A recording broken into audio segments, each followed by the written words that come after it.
When I was a young boy, I had an amazing experience of feeling enormous love. My whole body tingled with delight and ecstasy as I felt great love. And I understood that to be the love of my angel. That connection with my other part, my angel part, was established. I will never forget that day. Later in my 20s, I had another experience, and that was on a field in the middle of the night, a little hillside in Connecticut, where I was going to art school. I was in a moment of confusion and anxiety and apprehension, and typical for a young man, I think. And I came off the hillside near the school, and as I was walking back to this campus, a voice rang out in my head, and it said, "You don't know now, but someday you will know." And it was a tremendous affirmation, a feeling of well-being and of purpose and of understanding that had a dramatic effect on me. So these two experiences, though years apart, are unforgettable. And I've tried to piece together how those experiences were important in my life. And as I've gotten a lot older, and I'm an old guy now, I've learned a lot. And one of the things that I've learned is that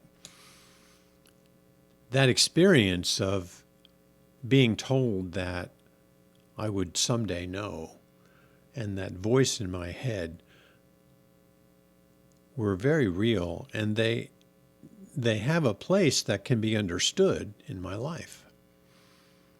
The first is my angel connection, which occurred after a baptism. And the other is an affirmation of my ability to come home, to understand. And that's a really important thing, to realize that I have a home to come back to, which indicates also that I have a place that I'm from. I'm not returning to somewhere where I don't know where it is. I'm not returning to a foreign land. I am returning home. And that is my journey home. And I've thought about that over the many years, and I've tried to piece together some of the things that make that understanding so important. And one of the things that I've hit on, it's kind of off the wall in certain ways. In other ways, it makes enormous sense. And that is the connection with angels.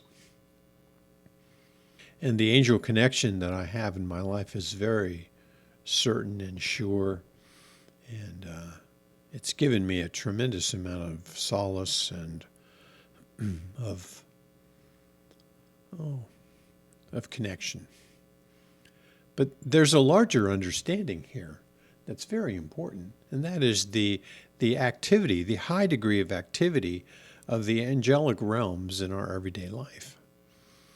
And I've tried to figure out, okay, well, how does that work? I mean, what's some examples of that, beyond the paintings, in chapels and cherubs and, other flying creatures, what the heck is going on?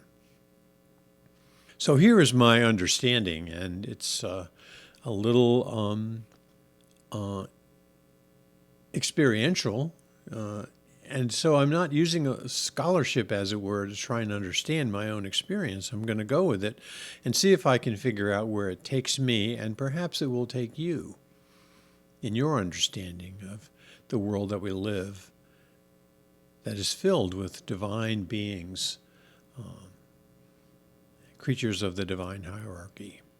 And the way that I have come to understand it is that the invisible beings which make up the divine hierarchy and populate the cosmos from beginning to end, from up and down, all the cosmos,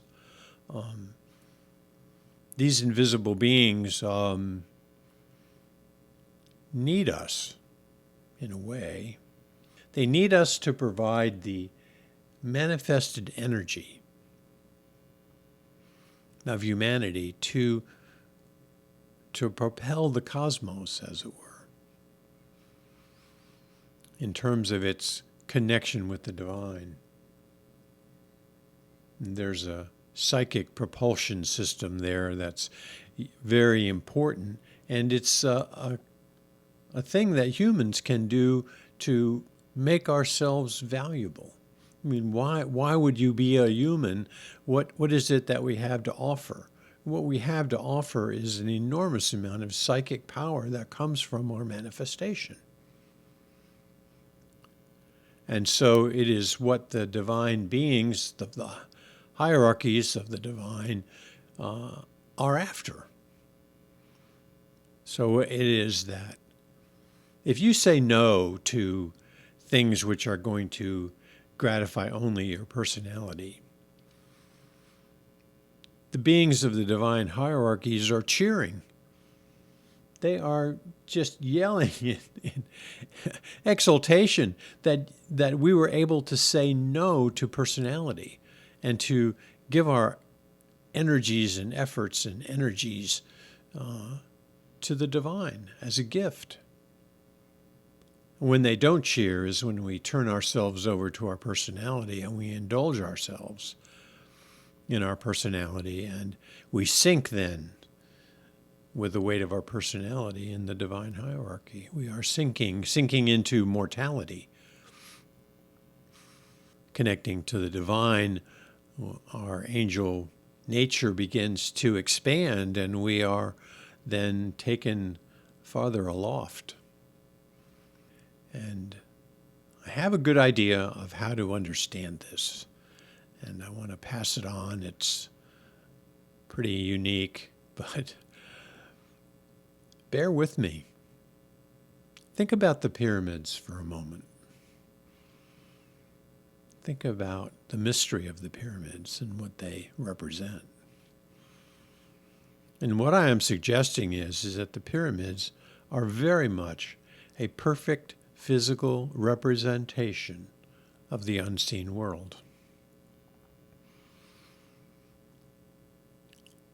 In other words, they are reflecting by their inspiration a connection with the unseen world.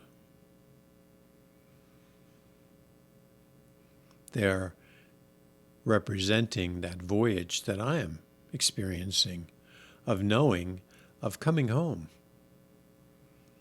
So my inspiration on this is that the pyramids represent the pristine reality in its perfection, its absolute symmetry in every dimension of what's the nature of the divine hierarchy. So the pyramid is showing us that perfection, and it is in a way a vehicle for us to begin our return home. So it's a vehicle of returning. So in a way, it's and I don't know exactly if this is the perfect understanding. In a way, it is kind of a crypt, a mausoleum, hallmarking the movement from material reality to the divine hierarchy. That is the purpose of the pyramid, to show us the unseen world in a physical representation.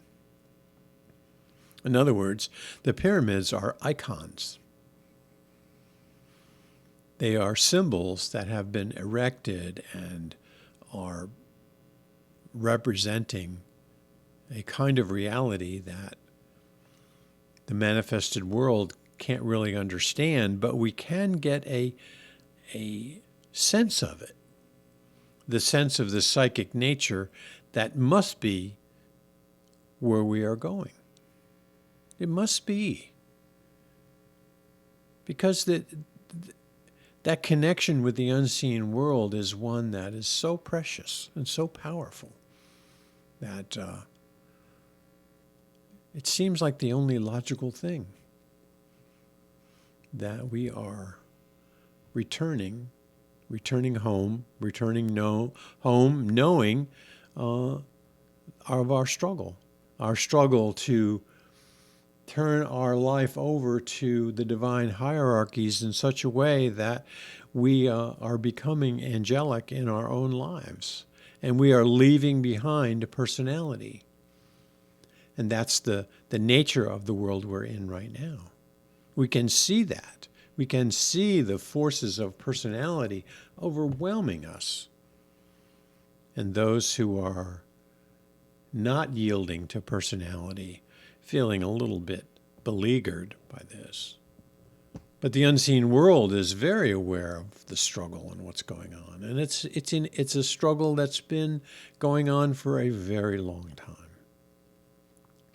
So whether it's Yeshua and Caiaphas and Pontius Pilate, or whether it's Alexander the Great burning and pillaging Persepolis, destroying the traditions of Iran, or the Roman legions bearing down on the world with their personality flaunted.